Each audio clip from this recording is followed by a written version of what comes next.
Hello and welcome to News Round, a recap of stories that made headlines during the week. I'm Teniola Shibowale, the headlines. Lagos State Government releases white paper on NSA's panel of inquiry report, accepts 11 out of 32 recommendations.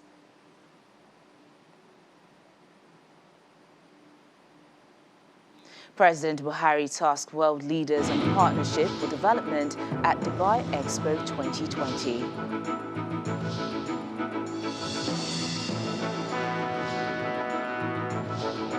House of Representatives urges Inspector General of Police to ensure the removal of illegal roadblocks across the country. Plus, 15-year-old kills 3 students, injures 8 others in a high school shooting in Michigan.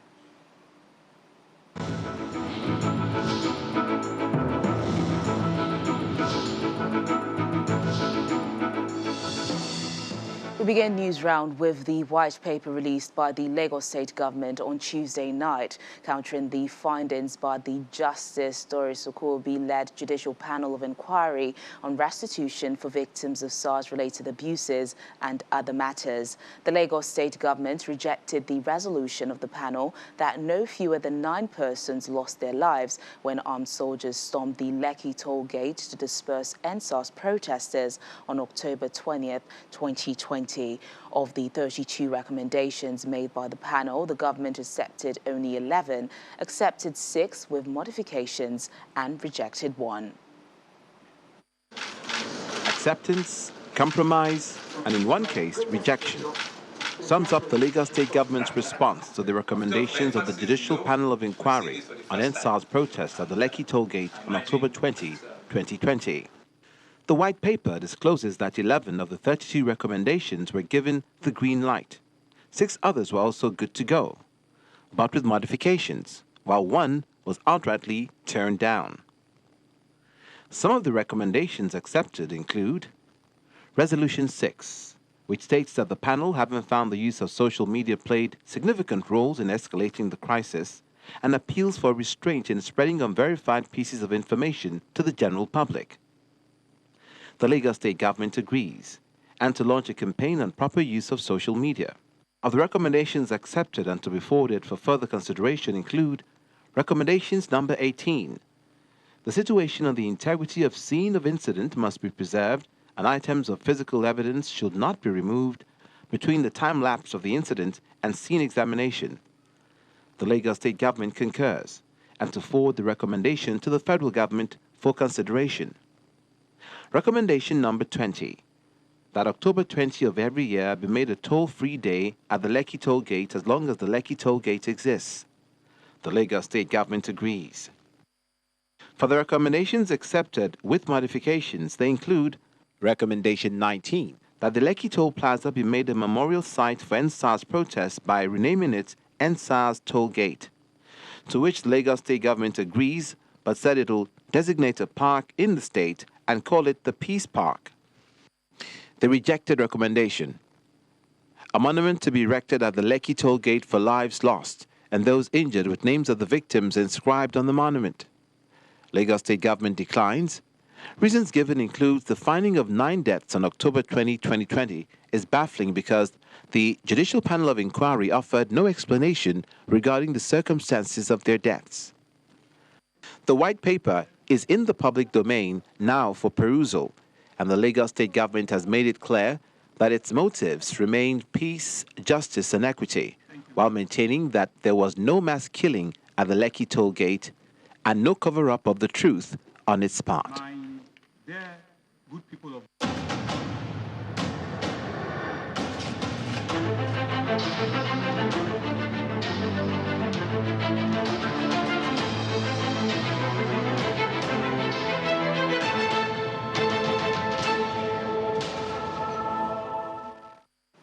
In In the United Arab Emirates, President Muhammad Buhari has called for global partnership to guarantee sustainable development in the nations. The president stated this during his presentation at the Nigerian National Day as part of the ongoing Expo 2020 in Dubai. It described the theme of the Expo as apt, as it enables countries to design the future they want. Music from Nigeria fills the Al Wasl Dome. It's Nigeria's National Day at the World Expo 2020 Dubai, and the official delegation here means business. UAE is Nigeria's largest trading partner in the Middle East. Nigeria's export value to UAE in 2020 stood at $25,493,000. However, UAE is not among the top 10 destinators for Nigerian products. It is therefore our hope that both countries will leverage on the opportunities offered by the Expo to increase their economic and trade relations. The goal of the Ministry of Industry, Trade and Investment for today's event is to generate awareness and elicit robust support for two of Nigeria's most high-impact developmental programs. And these are: one, driving strategic and financial investments into real sector transformation, and two, repositioning Nigeria as a major international supply chain partner to other nations. 191 other countries are participating, which presents a platform to attract investors. Nigeria is reportedly in talks with host country UAE over a $2 billion investment. So they even want to see how we can sign some memorandum of understanding, but because some of the documentation didn't come on time, so we're looking, maybe they might come over to Nigeria. This business briefing paves way for some entertainment by music star Tenny.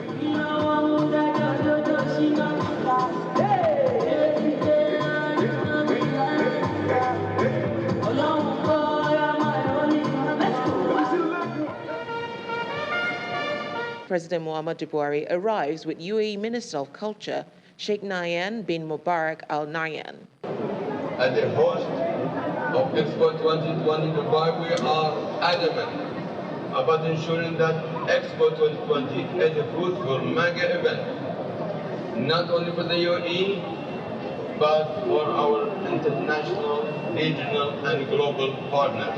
President Buhari shares Nigeria's readiness for global partnerships. The theme of the Expo, connecting the minds and creating the future, is apt as it challenges us all to work for the future we want. The concerted efforts by world leaders working together enabled us to limit the catastrophic consequences of this pandemic. Such level of continuing understanding and pragmatic partnerships are needed and must be reinforced to ensure that our world is a better place that addresses humanity's common challenges to guarantee sustainable development and progress for the global community. The Nigerian delegation is participating in this expo with great prospects for positive outcomes, while assuring the world of our determination and readiness to partner with relevant investors in our bid to tackle a number of challenges to make Nigeria a better country. Formalities done, they proceed to the Nigerian pavilion for a tour, which ends the president's visit to the Expo. And with the official flag off, Nigeria should begin to take full advantage of the opportunities available at the Expo. From the Nigerian pavilion, Maya Wadegoke for Channels Television News. The president is calling for a stronger emphasis on people-to-people relations between South Africa and Nigeria to foster a bond that will be mutually benefit both countries as well as Africa. President Muhammad Buhari made the call when he received his South African counterpart, President Cyril Ramaphosa, at the State House, a visit President Buhari describes as successful in the face of the Omicron COVID-19 scare. President Ramaphosa, on his part, restated his call for a lifting of the travel ban imposed on his country and other sister countries over the Omicron variant. President of South Africa, Cyril Ramaphosa, arrives the forecourt of the presidential villa and is received by President Muhammadu Buhari.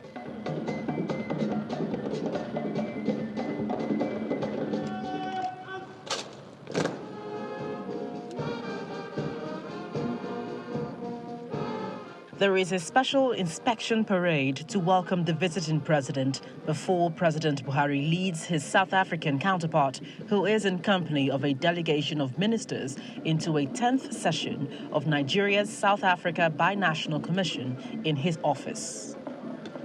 Improving what he terms as a special relationship with South Africa, the president, who also addresses ministers from both countries, is confident that the 32 agreements signed and the two major initiatives launched by both countries, particularly the youth dialogue, will culminate into bigger gains. We have been able to hold successful meetings while observing strict coronavirus protocols through fraternal cooperation and understanding. Today has witnessed the signing of new memoranda of understanding between Nigeria and South Africa in diverse areas, including youth development, women and child empowerment, and political consultations, critical areas that will lead to increased people-to-people contact. The visiting president is particularly pleased about the reception amidst extreme travel restrictions imposed on flights from and to South Africa after the discovery of the Omicron COVID-19 variant. The resulting damage to this travel ban to the economies of the countries affected will be considerable and long-lasting. So I want to use this opportunity to once again call on the countries who have imposed this ban to reverse their decisions, whether they are in the northern, more developed economies or in other parts of our continent and elsewhere.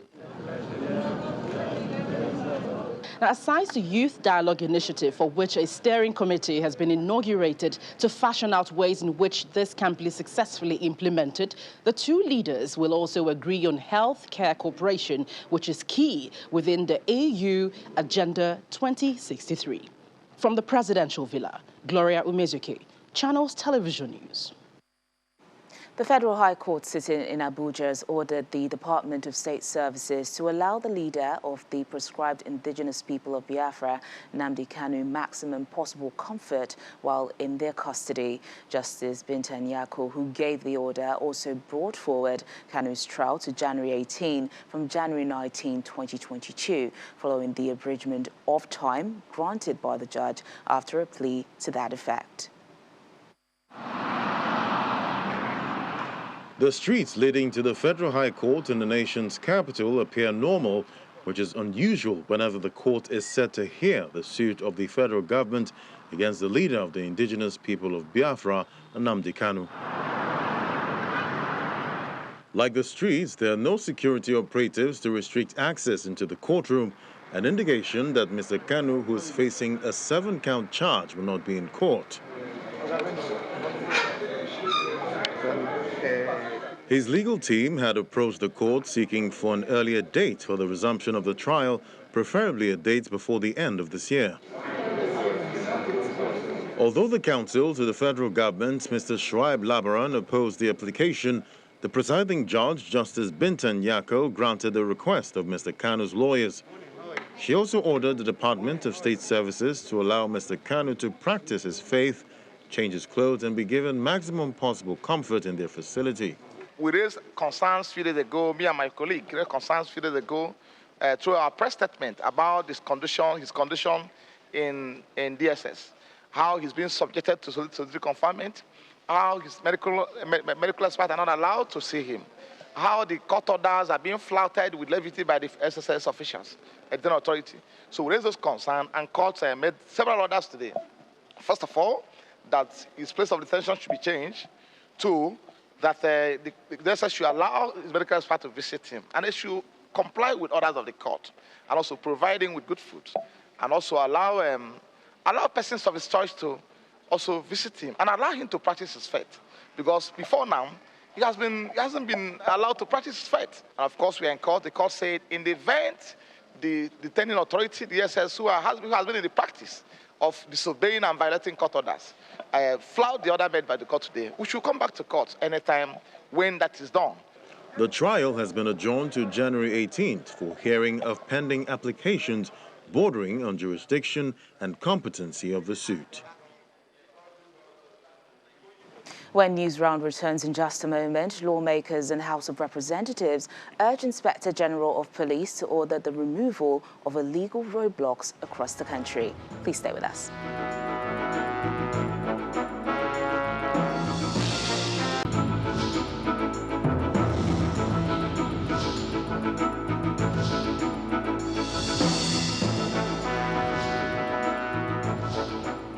Thanks for staying with us. Lawmakers in the House of Representatives are asking the Inspector General of Police to ensure the removal of illegal checkpoints across the country. The resolution of the House follows an urgent motion by Representative Ifeanyi Moma calling for the investigation of loss of lives on the Onitsha-Owerri Expressway. Meanwhile, the House is mandating its Joint Security and Justice Committees to submit its findings on the circumstances surrounding the disappearance and resultant death of Mr. Toru Salem, a journalist with the Vanguard newspaper. Wednesday's plenary session gets underway in the House of Representatives as a motion of urgent public importance related to police and military checkpoints is raised. Representative Ifeanyi Moma says over the weekend, 20 people died along the Onitsha-Owerri Expressway, and he blames it on these checkpoints which he believes are wrongly located. On Sunday, because of the routine check at the checkpoints, a trailer that was laden with lots of goods lost brake and crammed over 24 of people. Bodies were littered all over the street. In fact, Mr. Speaker, I personally traveled home on Monday to go and have a meeting with the youths of the community because they were putting themselves together to go and attack some of these police stations because of some of these inhumane and degrading things that they have encountered there. Amendments are made to the motion to prevent a repeat of such an incident. The House should mandate the Inspector General of Police to ensure the removal of illegal checkpoints across the country. Mr. Speaker, I want to amend that they should remove all those wooden barriers in any checkpoints across the Federation because it's affecting the lifespan of our roads. Meanwhile, in a separate motion, the House is calling for urgent measures to secure schools against kidnappers and bandits.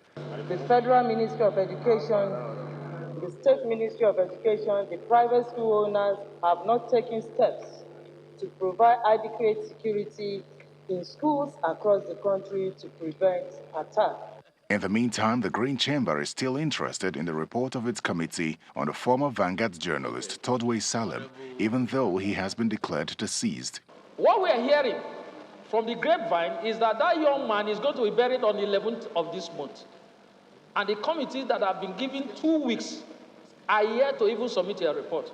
It's not just about whether we found him dead or not, but the findings and what led to it and what else to do. These are things that I think I'm worried about that our committee has failed to do. The Speaker mandates the relevant committees to ensure that the report is submitted within a week. Terry Ikumi, Channels Television News.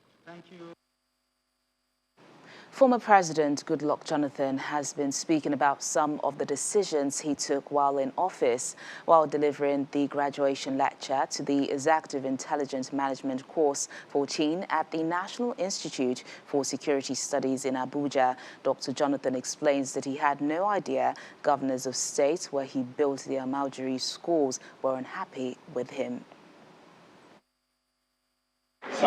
For the past 10 months, these 66 students, drawn from several security-affiliated agencies, have been at the National Institute for Security Studies, Abuja, upgrading their competence to handle security challenges in the country. Presenting the graduation lecture, the former president speaks on the Almajiri schools he created while in office to reduce the number of out-of-school children.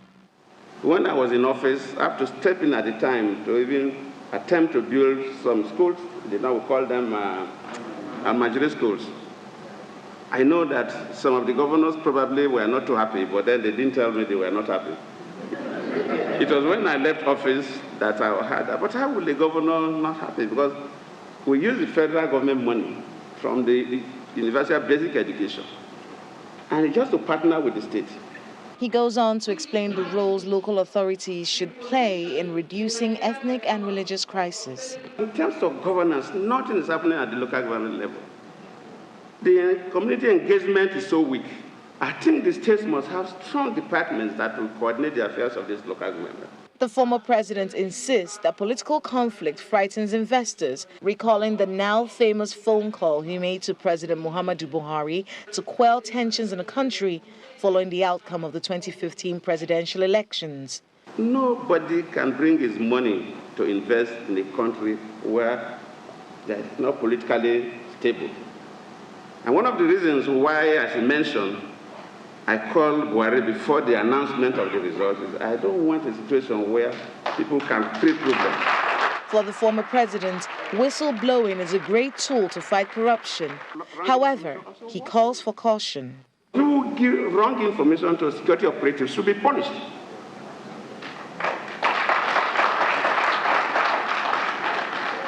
In as much as the issue of whistleblowing is okay, it will help to control us. It must be done in a way that we should not use it to injure our economy. Today's lecture from former President Goodluck Ebele Jonathan was packed full of information on all kinds of things. There is no word yet on whether the former president will be thinking of running for president in the next elections, but the eyes are on him to see what his next moves are. For now, he's more focused on conducting elections across Africa. Kayla Megwa, Channels Television News.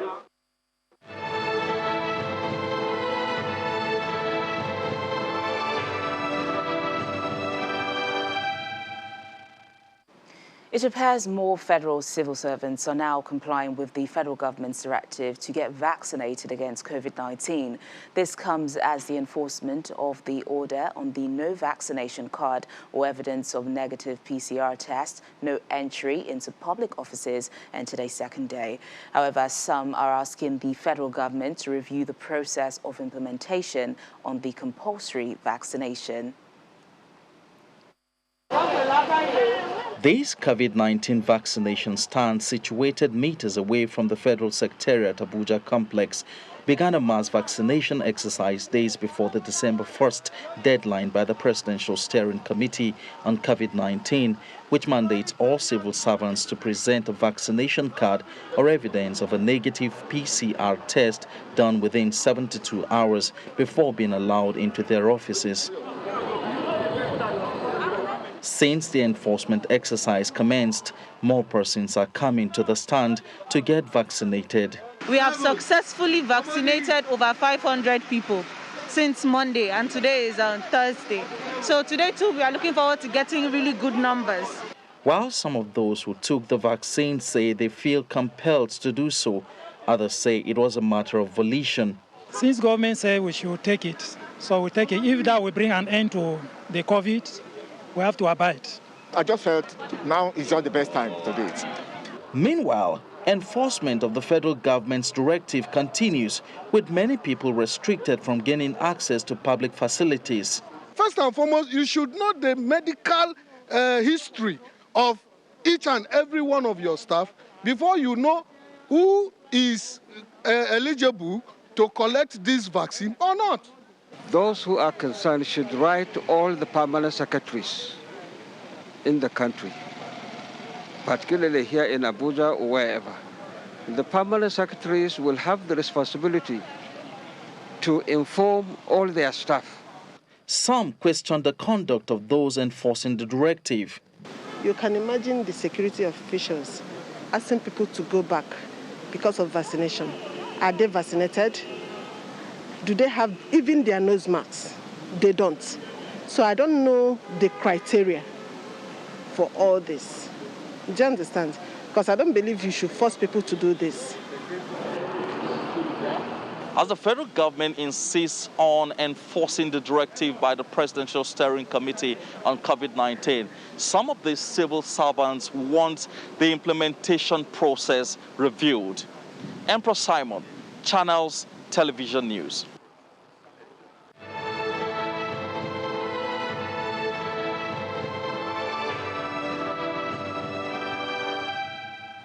We end news round in the United States, where a 15-year-old has killed 3 fellow students and injured 8 others, including a teacher, in a high school shooting in the state of Michigan. The victims have been named as 16-year-old Tate Meyer, Madison Baldwin, and Anna Juliana, 14. Officials say they do not know whether they were targeted.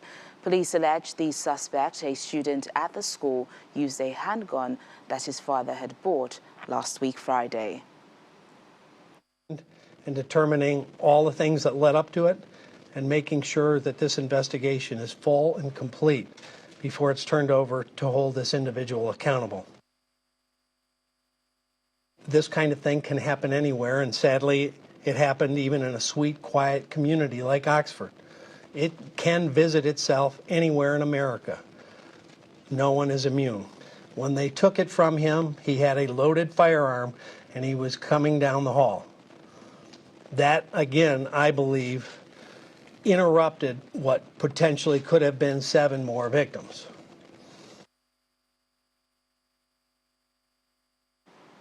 And that's News Round this week. Thank you so much for watching. I'm Teniola Shubowale. Enjoy the rest of your weekend.